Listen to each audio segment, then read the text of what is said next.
Assalamualaikum warahmatullahi wabarakatuh, sahabat Almargas dan juga penonton channel YouTube kita. Hari ini kita berada di kantor BKKBN Provinsi Sulawesi Selatan dan di mana pada kesempatan hari ini kita akan membahas soal narkoba. Nah, sebelum saya menyapa kedua narasumber saya, terlebih dahulu saya ingin menyampaikan bahwa penyalahgunaan narkoba yaitu merupakan perusak generasi muda. Tepatnya generasi muda bangsa, banyak dari mereka yang kehilangan mimpinya akibat menggunakan narkoba. Nah, kita juga tahu bahwa penyalahgunaan narkoba itu tidak hanya berefek jangka pendek, tapi juga jangka panjang. Seperti apakah pembahasan kita hari ini? Dan saat ini saya sudah bersama dua narasumber saya, dan kita akan mengangkat tema soal generasi hebat tanpa narkoba, berkarya, berprestasi, dan juga menginspirasi.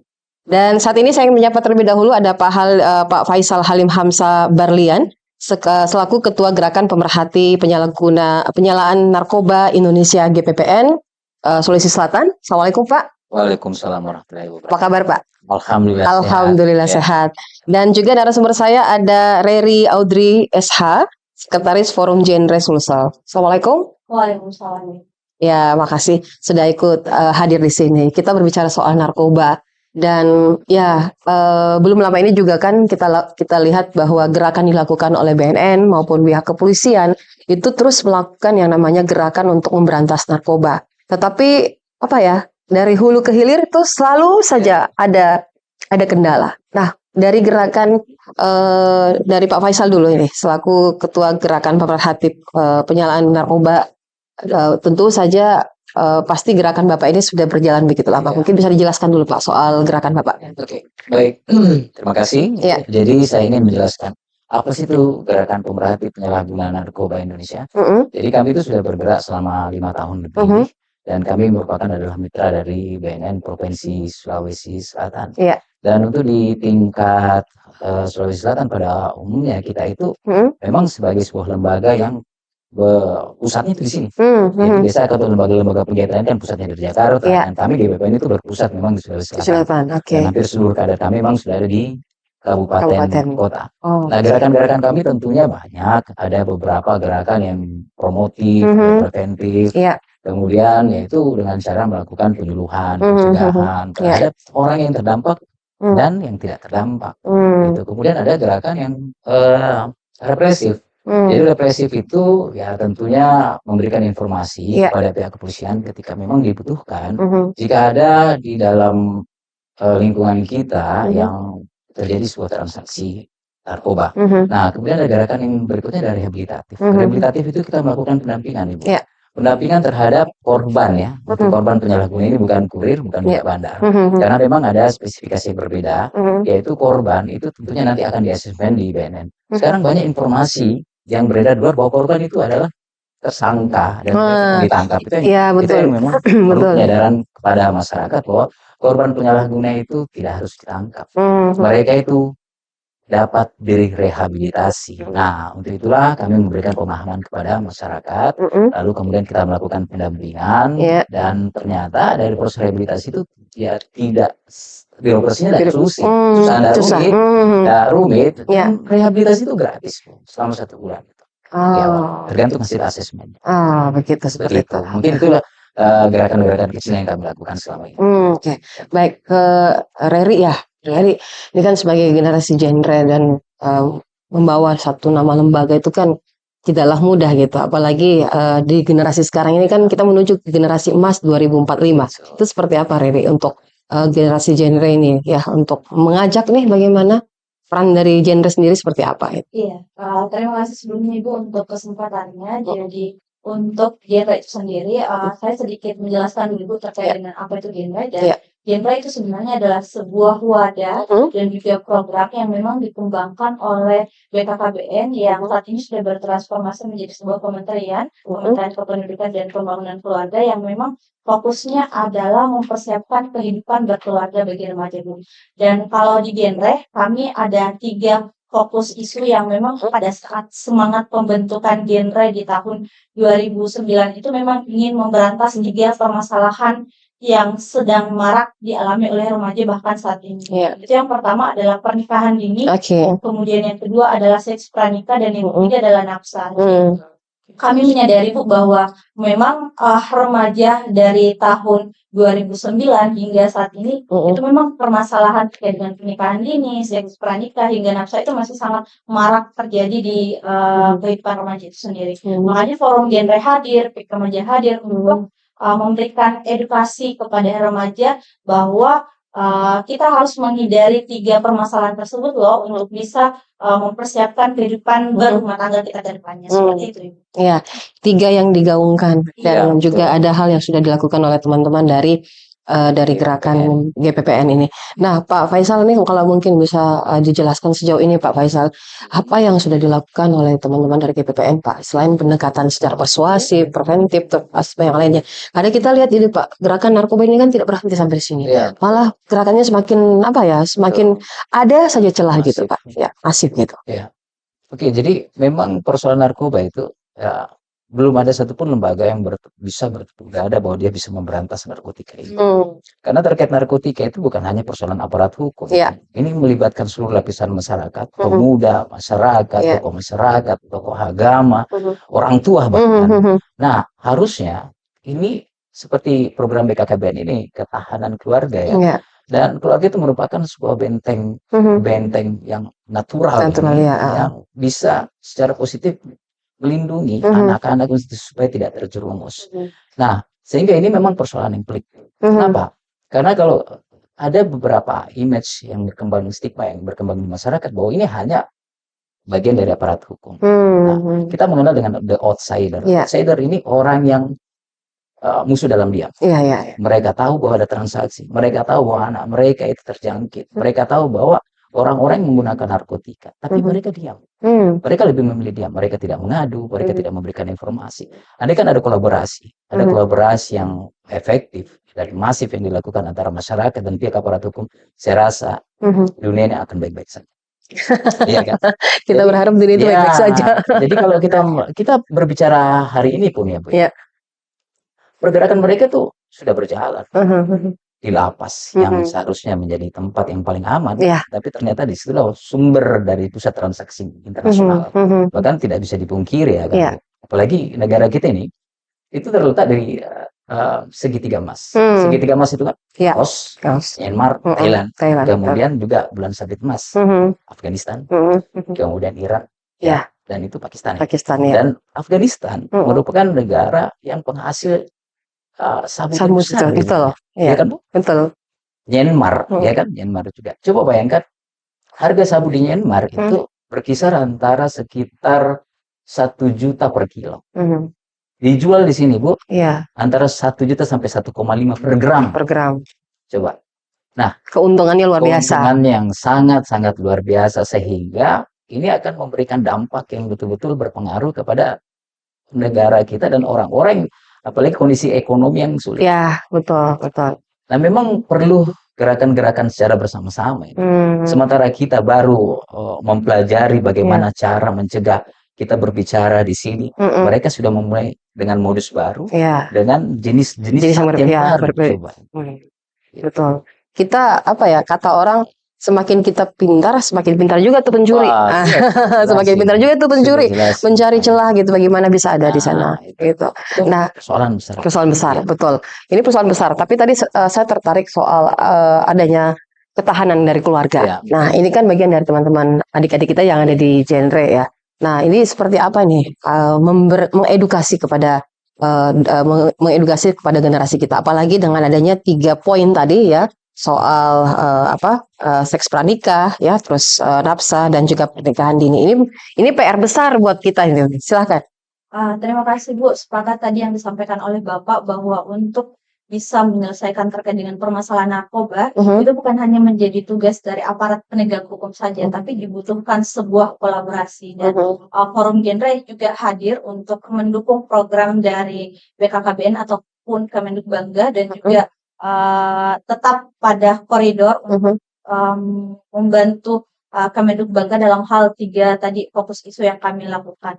Dan selama ini kami telah melakukan berbagai edukasi khususnya kepada remaja, karena kami menyadari Bu bahwa fase remaja itu, masa remaja itu adalah fase pencarian jati diri, betul. fase di mana remaja itu masih meraba Bu. Mereka belum tahu apakah langkah yang saya ambil ini tepat atau tidak. Dan kalau kita melihat bahwa ternyata realita yang terjadi saat ini, ternyata banyak remaja yang menjadi korban penyalahgunaan dan juga menjadi pelaku penyalahgunaan nafsa itu sendiri.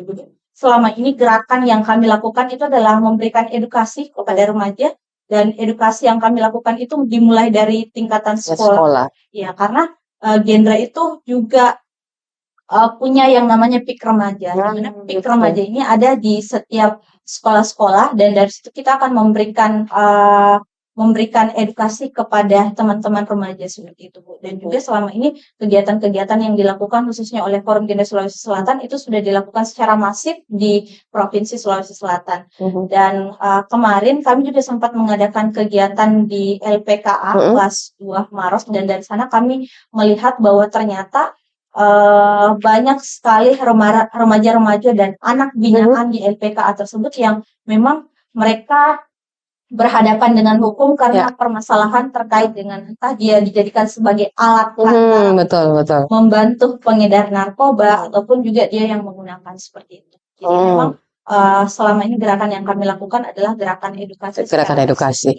Pak Faisal, ini menarik Pak ya, karena kalau tadi Bapak sampaikan bahwa nilai ataupun harga yang ada di luar negeri dan bandingan di Indonesia itu jauh berbanding terbalik ya, dan itu jadi bisnis yang saat ini menurut saya itu bisnis yang sangat menggiurkan Pak. Kenapa saya bisa katakan menggiurkan? Karena nilainya, kita saja anggaplah kita ini kurir nih, kurir pun dapat bayaran itu satu kali antar kan bisa sampai 100-200 ribu. Itu hanya sekian menit mengantarnya. Nah sekarang di zaman sekarang ini kan kita lihat nih lapangan pekerjaan itu kan lagi sulit-sulitnya Pak, di tengah efisiensi juga itu kan berdampak sekali. Tapi ini bukan karena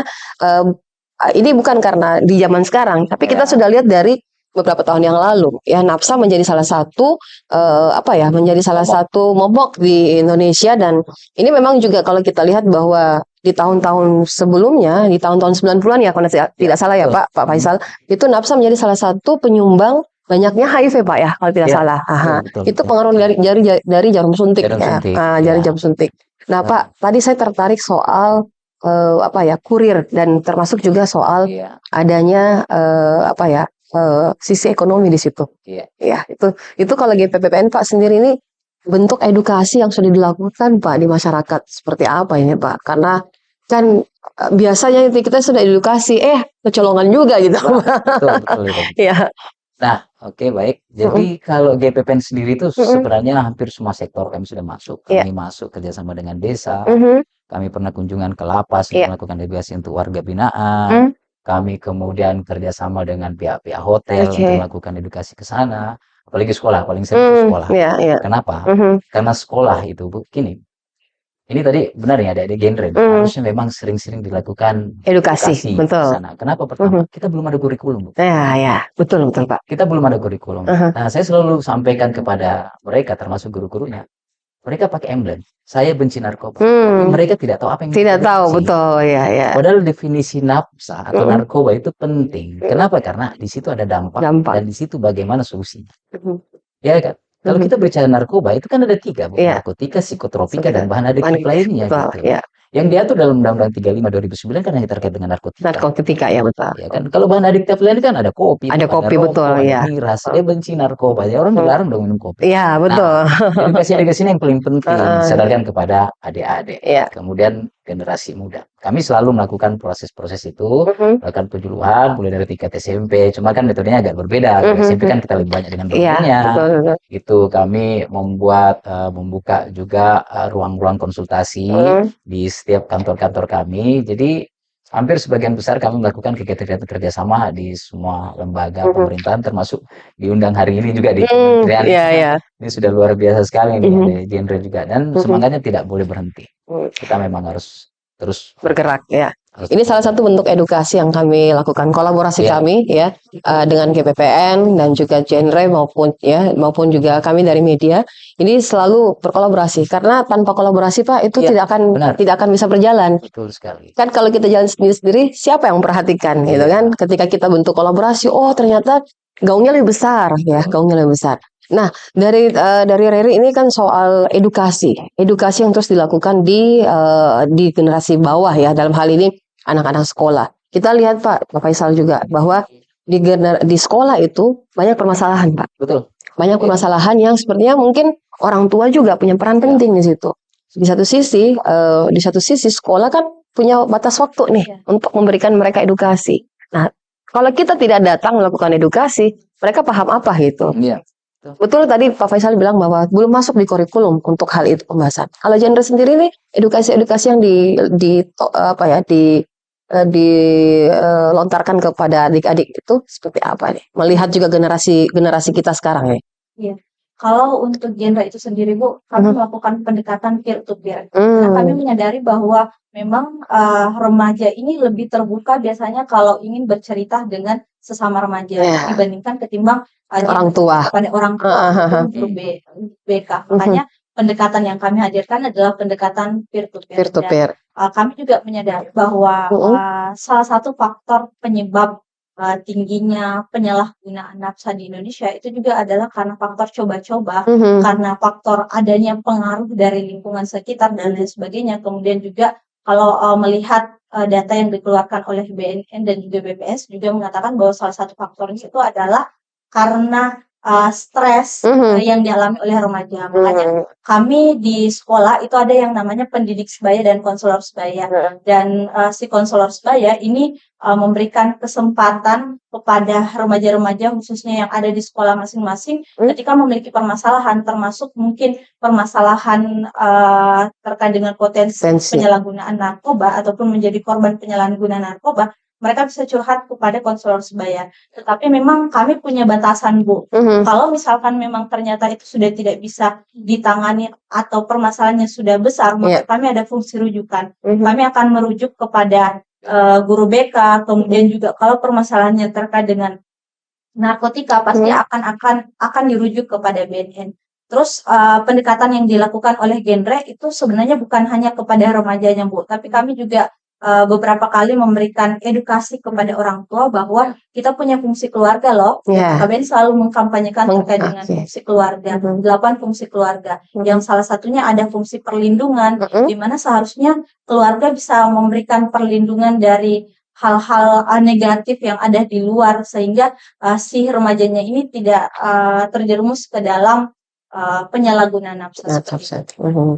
Pak Faisal, ini kalau tadi saya tertarik soal bisnis yang ada di lapas. Belum lama ini kan seorang artis, Pak. Belum lama salah satu artis sempat disebut-sebut namanya, ikut berperan. Tapi itu hanya ya mungkin dia lagi sial aja dalam tanda kutip ya. Tapi kita bisa lihat bahwa itu bukan hanya terjadi di daerah sana nih. Asar pun mungkin, Sulsel juga mungkin gitu. Saya pernah mendatangi salah satu lapas Pak di sini. Saya melihat banyak ternyata yang tahanan lapas khusus untuk nafsa itu narkoba itu banyak didominan oleh ibu-ibu. Saya pun kaget waktu saya datang. Saya pikir itu tamu gitu Pak, tamu yang akan mengikuti kegiatan. Nah setelah saya bertanya ada beberapa. Kami ini semua tahanan narkoba. Saya kaget Pak, bukannya kaget cantik gitu kan ya. Masuk ke dalam, mereka malah mau bawa anak kecil, anaknya mereka.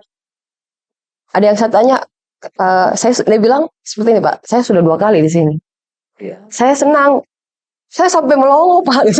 Dia senang karena satu dapat makan gratis, ya. Terus di sini masih tetap menjalankan bisnis, entah bisnis apa, tapi saya tidak mengorek terlalu jauh. Nah ini kalau kita bercermin nih Pak, bagaimana kacamata GPPN melihat bahwa ini loh bisnis masih terjadi gitu. Ya, baik Bu. Jadi gini, memang kita yang harapkan itu jangan sampai korban itu masuk ke lapas. Kita harapkan mereka ke rehabilitasi. Karena korban ini ibaratnya tamatan SD, masuk ke lapas jadi S2. S2 betul. Ya, karena di dalam itu sudah kumpul semua dengan bandarnya, dengan kurirnya dan lain-lain hal sebagainya. Nah, biasanya orang kalau yang memang yang terbiasa yang residivis itu, kalau mereka ke lapas itu ibaratnya pulang kampung. Jadi enjoy aja Pak ya. enjoy, mereka pulang kampung ya, bisnis-bisnis begitu memang di lapas, hampir semua lapas. Kalau kita ambil datanya, lapas apapun, selain lapas narkotika, itu 70% itu narkotika dan overcrowded. Jadi pada saat pelontakan waktu pertama itu sudah overcrowded itu. Sehingga memang jadi tujuan kita memang sekarang adalah bagaimana korban itu tidak ditangkap. Ya mereka direhabilitasi. Karena begitu bergabung dengan sarangnya ini parah semua. Tapi mindset masyarakat seperti ini Pak. Kan contoh nih, kalau ketika sudah ditangkap, ya tangkap aja, dia kan bandar gitu kan. Salahnya di sini karena kurangnya kesadaran masyarakat Pak. Kurang memahami juga bahwa ketika dia ditangkap, dia akan memberi dampak buruk di dalam. Karena dia masih bisa berbisnis di dalam. Itu. Padahal seperti yang Pak Faisal bilang, itu harus direhab gitu. Biasanya tuh Pak butuh berapa lama nih Pak untuk merehab gitu? Kalau rehabilitasi itu kan dalam 1 bulan ya gratis tuh. Jadi prosesnya harus asesmen dan korban ini harus positif. Jadi kalau dia tidak positif ketika dites urin, dia tidak bisa direhabilitasi. Oke. Kami beberapa kali melakukan pendampingan, ironis sekali Bu. Karena ada beberapa yang dari orang tua, pendamping mereka sudah cukup terlambat. Itu sudah intoksifikasi, larinya sudah ke psikis, bukan fisik. Kayak Sako gitu Pak ya? Dia sudah gila. Kayak gila ya. Sudah karena gangguan jiwa. Nah, mereka datang kepada kami, bahkan terakhirnya ada beberapa di minggu lalu, anaknya sudah gangguan jiwa. Kalau sudah gangguan jiwa kan di BNN sudah tidak menangani. Iya betul, pasti ke rumah sakit ODGJ ya. Proses rehabilitasi Bu itu bukan proses penyembuhan, tapi proses pemulihan terhadap orang pecandu agar mereka lagi tidak sering menggunakan itu. Jadi kalau sudah gangguan jiwa lain lagi persoalannya. Bayangkan kemarin itu anak-anak yang berusia 18 tahun yang seharusnya dia generasi yang harus bangkit, berkarya, berprestasi. Jadi sudah harus ketergantungan obat, dia masuk ke apalagi psikiater, dikasihkan obat terus-menerus. Sampai dia tanya ke saya gimana nih solusinya? Wah, solusinya karena kalau dia sudah tidak minum obatnya, dia mengamuk Bu di rumah. Kecanduan ya, dia sudah sudah kecanduan dengan obat-obatan itu. Nah, memang tadi seperti yang Adik sampaikan, kan ada 3 faktor Ibu. Kenapa orang terjerumus dalam narkotika itu? Ada faktor yang pertama namanya faktor limiting belief. Jadi faktor stres itu yang mendominasi. Faktor yang stres, pengaruh keluarganya, kemudian mereka mencoba-coba karena stres. Mungkin dengan saya meminum narkotika ini, saya mungkin agak lebih tenang. Kemudian faktor kedua itu ada yang namanya anticipatory belief. Anticipatory belief itu adalah faktor di mana mereka ingin mendapatkan pengakuan. Ya. Dulu tahun 90 Ibu, ada nih stigma yang berkembang gini. Bukan Kona Ben kalau nggak pakai narkoba. Nggak keren betul ya. Nggak keren ya istilahnya tuh. Sekarang nggak keren kita. Nah itu. Nah, kita generasi 70-an nih. Paham ya. Mungkin ya apa ya, mungkin dengan pengakuan-pengakuan tersendiri menggunakan itu. Nah, ada juga yang faktor ketiga nih namanya dia permissive belief ini. Faktor dia menganggap bahwa narkotika itu bukan zat yang berbahaya. Kayak dulu diskotik ya. Iya betul. Ya, terus dia melihat wah pejabat juga pakai begitu. Iya betul. Nggak keren kayaknya. Mungkin 3 faktor itu yang sangat mempengaruhi sehingga orang terjerumus dalam narkotika itu. Nah, ini gayung bersambut nih Pak, karena generasi sekarang itu kan, kalau kita generasi 70-an itu kata Pak Faisal tadi, kalau kita nggak pakai, terus nggak kenal musik, ya nggak masuk di band-band, ya nggak kenal orang band itu, kayaknya kita kurang oke lah, ya kamu bukan anak generasi nggak bisa gaul gitu ya Pak ya, nggak keren gitu. Nah ini kan perlu nih edukasi ke teman-teman, ke adik-adik bahwa kita keren itu bukan karena narkoba, kita harus keren karena harus prestasi, berkarya gitu kan. Nah ini pendekatan yang teman-teman genre ini ke teman-teman generasi muda gitu. Iya, betul sekali tadi yang disampaikan oleh Bapak, dan juga untuk pendekatan yang kami lakukan oleh teman-teman genre, kami selalu melakukan pendekatan yang sifatnya inklusif. Karena mungkin selama ini edukasi yang diberikan itu hanya sebatas untuk teman-teman remaja atau generasi muda yang ada di bangku sekolah saja. Tapi saat ini genre juga sudah bergerak untuk menyentuh teman-teman remaja yang sering termarginalkan. Seperti yang remaja yang sangat radikal seperti remaja jalanan. Kami juga saat ini sedang genjot-genjotnya untuk memberikan edukasi kepada mereka bahwa kita harus bisa menghindari perilaku-perilaku beresiko tadi, termasuk adalah nafsa. Kemudian juga bahkan teman-teman yang ada di SLB itu pun kami juga menyentuh teman-teman yang ada di SLB, Bu. Jadi memang gerakan yang kami lakukan saat ini adalah sifatnya lebih inklusif lagi, Bu, seperti itu. Dan juga karena tadi Bapak juga mengatakan bahwa sebenarnya faktor terbesar kenapa remaja ataupun orang menggunakan narkoba dengan coba-coba itu adalah pengaruh stres. Dan kami selalu mengkampanyekan juga di genre bahwa stres itu biasanya dipengaruhi karena pengelolaan emosi yang tidak stabil seperti itu. Kemudian si remaja juga tidak tahu misalkan dia harus kemana gitu ya. Dia harus kemana, kemudian apa sih yang sebenarnya menjadi faktor penyebab stres tersebut. Jadi di genre kami juga ada beberapa program yang memang fokusnya adalah membantu remaja untuk mengenali emosinya mereka, mengelola stresnya dengan baik, bahwa emosi itu adalah bukan hal yang perlu ditakutkan, tetapi kita harus bisa mengelola emosi tersebut sehingga nanti endingnya tidak akan berdampak pada stres dan juga terjerumus pada hal-hal yang negatif, yang salah satunya adalah penyalahgunaan narkoba seperti itu. Seperti itu. Nah, kita lihat ini Pak, nih baik Pak Faisal maupun Reri, bahwa generasi sekarang itu kan berbeda Pak. Generasi Gen Z itu kan berbeda. Generasi Alpha juga mulai berbeda. Beda dengan baby boomers gitu kan Pak. Beda level, beda generasi, dan beda cara penanganannya dan cara menghadapinya. Generasi sekarang kita lihat nih Pak, kata orang generasi micin Pak. Generasi micin yang sedikit-sedikit cari uang gampang gitu kan. Menurut mereka kan gampang cari uang. Mau jadi tiktokers ya, atau influencer ya, YouTuber, itu kan gampang nih, peluangnya banyak gitu kan. Jadi mereka menganggap saya bisa apa saja sih gitu. Tidak memikirkan dampaknya gitu Pak. Nah, ditambah lagi generasi sekarang ini kan kita lihat bahwa apa ya, kalau tadi yang sempat dikatakan Pak Faisal bahwa zat adiktif itu kan banyak. Mereka udah berpikir Pak, kan sekarang ini vapor ya gitu ya, isap-isap itu kan. Itu kan udah masuk tuh di bagian dari situ juga. Ada juga gitu. Nah, ini perlu apa ya? Apa sih yang harus kita lakukan nih Pak? Gitu. Jadi saya jujur, saya dulu saya penyintas. Saya penyintas narkotika. Saya pernah menggunakan narkotika. Narkotika ganja itu tahun 97 baru ditetapkan sebagai barang terlarang karena sama berbahaya dengan heroin dan kokain. Kokain ya, betul. Itu, dan itu WHO yang melakukan itu. Kemudian di tahun itu orang tua, edukasi terhadap orang tua tidak tahu apa itu narkotika, ya kan? Sehingga pada saat kita gunakan, termasuk aparat hukum pun, betul, belum kenal banget gitu. Dengan persoalan itu. Nah, ini dejavu, Bu. Sekarang kita kenal yang namanya NPS, New Psychoactive Substances. Itu jumlahnya ada sekitar 1.200 menurut informasi kemarin dengan Kepala BNN RI. Yang ditemukan di Indonesia itu baru 89. 8 diantaranya belum masuk dalam lampiran. Tanya 35. Jadi ketika digunakan tidak berdampak hukum. Wah, ada peluang di situ Pak. Wah, keren, karena jenisnya juga bervariasi. Bisa jadi permen. Dia bertransformasi jadi apapun karena tidak berasa, tidak berbau, dan tidak berbentuk. Ada namanya batsal yang hanya disimpan di kamar mandi. Jadi batsal itu batsal, dia kayak garam. Iya, garam. Ada spice. Ada yang pernah kita lihat itu di TV yang mereka berubah menjadi zombie. Itu salah satu jenis NPS juga. Itu. Kemudian karena dia bisa diekstrak, ganja diekstrak menjadi cairan, sabu diekstrak menjadi cairan. Nah, alatnya sekarang sudah ada. Vape itu. Nah, sehingga ini membutuhkan penanganan yang lebih. Untuk narkotika konvensional saja, edukasi terhadap orang tua, guru, itu kurang. Apalagi NPS ini. 89 itu adalah berdasarkan by kasus. Kita tidak tahu apakah jenis lain 1.200 itu sudah masuk di Indonesia atau tidak. Ya kan? Jadi ini perlu penguatan di keluarga, perlu edukasi terhadap guru. Bahkan kami pun juga ini jujur ketika berhadapan langsung dengan jenis NPS baru, itu modus belajar juga Pak. Harus belajar juga. Ya kan?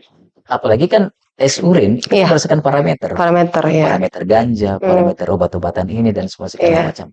Kalau dia masuk NPS baru, kan tidak terdeteksi. Jadi itulah PR besar Pak. PR besar. Itu PR besar betul. Itu. Jadi makanya tadi Ibu bilang berbicara tentang generasi kita itu hampir sama sih. Cuman dengan jenis yang berbeda. Beda, betul. Penanganannya beda Pak. Nah ini hebatnya, kenapa saya bilang mereka dapat dari mana nih ahli kimianya Iya, betul, ya kan? betul. Dan seperti itu karena faktor ekonomi, orang pun mungkin bisa dibayar 3 kali lipat, Ya, 4 kali lipat. ketertarikannya di situ. Saya bahkan pernah menantang ini teman-teman. Ketika ada nih si Freddy Budiman bukan Freddy Budiman, siapa yang ingin Freddy Pratama. Freddy Pratama kan sekarang ini belum ditangkap sampai hari ini. Terus ketemu sama kalian. Terus dia bilang Freddy Pratama, ini kan dicari-cari. Mau nggak kalian kasihkan informasi? Sementara kalian dihidupi sama dia. Diinforman dulu nih, kasih jadi informan gitu kan, Pak. Ada gayung bersambut nih. Wah, iya.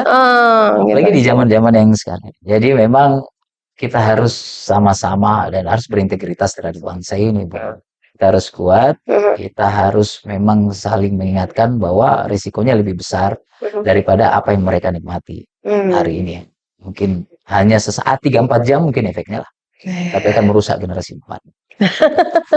Cairan itu kan sekarang lagi marak kan, Pak, setahu saya. Dan ini juga lagi ditelusuri juga oleh pihak kepolisian. Karena ada juga salah satu yang sudah ditangkap. Ternyata mereka berbisnisnya melalui itu, Papua.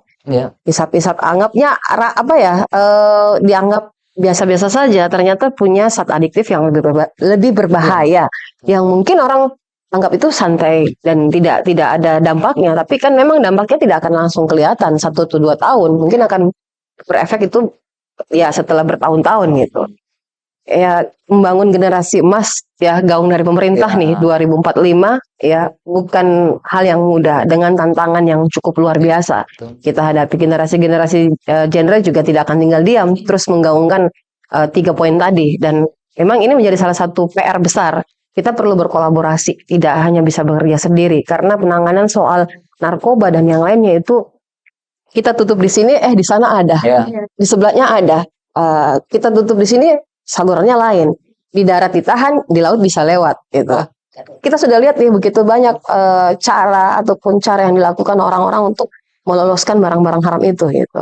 Nah, saya mau ke Reri nih sebagai generasi muda, tantangan yang dihadapi untuk melihat generasi-generasi sekarang, apalagi langsung bersentuhan dengan kalau tantangan yang dihadapi mungkin terkait dengan permasalahan yang tadi Ibu sampaikan dan juga Bapak sampaikan pada saat generasi Bapak Ibu itu kurang lebih sama, Bu, sama permasalahan ataupun tantangan juga yang dihadapi oleh remaja saat ini.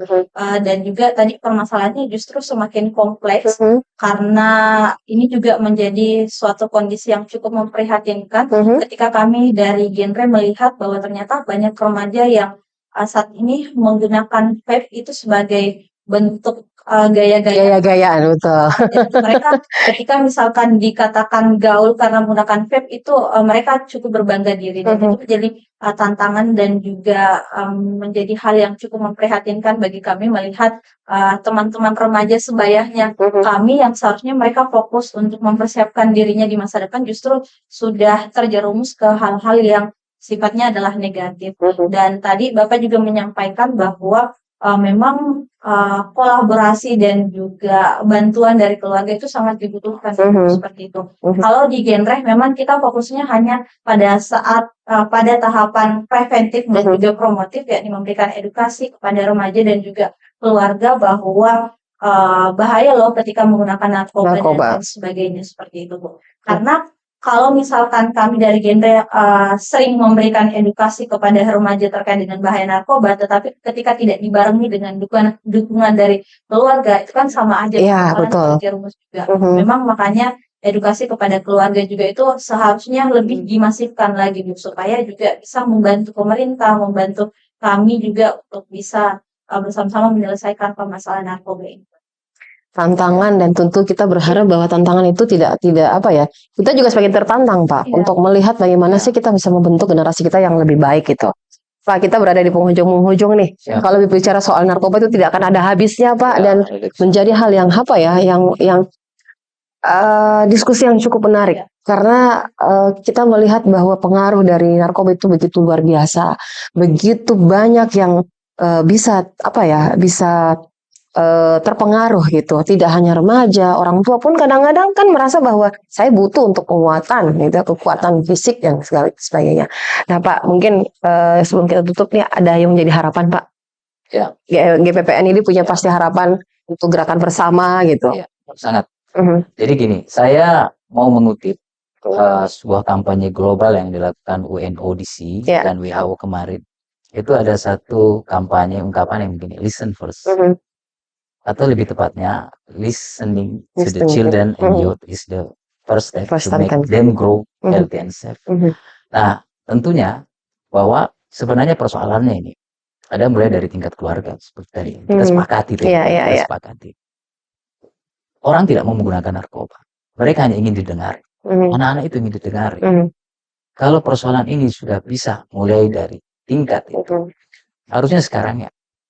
Jadi program itu tujuannya sebenarnya untuk mengajar bahwa kepada orang dewasa, dewasa dalam arti adalah orang tua, kita masyarakat itu, bagaimana bisa lebih memahami anak-anak. Ya, bagaimana mereka bisa mendengar sebelum menilai dan memahami sebelum menasihati. Jadi harapan kami adalah kuatkan di tingkat keluarga. Karena jika mereka merasa aman di situ, orang tua bisa menerapkan manajemen stres yang baik kepada anaknya. Mereka tidak akan lari ke lingkungan keduanya. Kalau orang tua sudah memberikan nasihat, mereka mendengarkan nasihat, bisa menyelesaikan masalah-masalah anaknya. Saya rasa akan muncullah kekuatan sehat dari pemikiran anak-anak muda kita untuk menjauhi hal-hal dari lingkungan atau pemikiran-pemikiran yang negatif. Mungkin akhir kata saya mau bilang begini. Ya, dengarkanlah mereka hari ini. Karena kelak mereka akan menjadi pemimpin esok hari. Harus didengarkan. Silakan Remi. Ya, kalau dari saya ingin menyampaikan Bu bahwa Indonesia Emas 2045 itu tidak akan tercapai ketika hanya menjadi tugas dari pemerintah saja, tapi upaya kolaborasi dari keluarga seperti yang disampaikan oleh Bapak itu juga sangat dibutuhkan. Karena fungsi keluarga, 8 fungsi keluarga itu ada yang namanya fungsi perlindungan, fungsi cinta dan kasih dan lain sebagainya. Jadi harapan kami keluarga betul-betul bisa menjadi ruang aman dan nyaman bagi anak, bagi remajanya untuk bisa si remajanya ini bisa terhindar dari perilaku yang sifatnya beresiko termasuk penyalahgunaan nafsu seperti itu.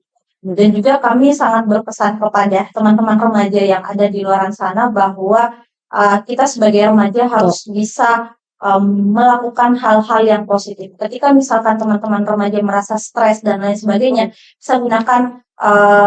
bisa lakukan hal-hal yang memang sifatnya positif. Ketika misalkan coba-coba menggunakan nafsa dan lain sebagainya. Kemudian juga sangat penting bagi kita untuk membangun sebuah boundaries ataupun batasan diri supaya tidak terjerumus kepada hal-hal yang sifatnya negatif. Ya, memang peran keluarga itu sangat penting ya. Membuka ruang diskusi di dalam keluarga itu cukup penting. Karena biasanya kita kan seperti ini Pak. Kita orang tua yang harus didengar, bukan kita mendengar anak. Tapi sekarang harus terbalik. Kita harus mendengar apa yang maunya anak, ya. Tapi tidak semua juga harus dipenuhi.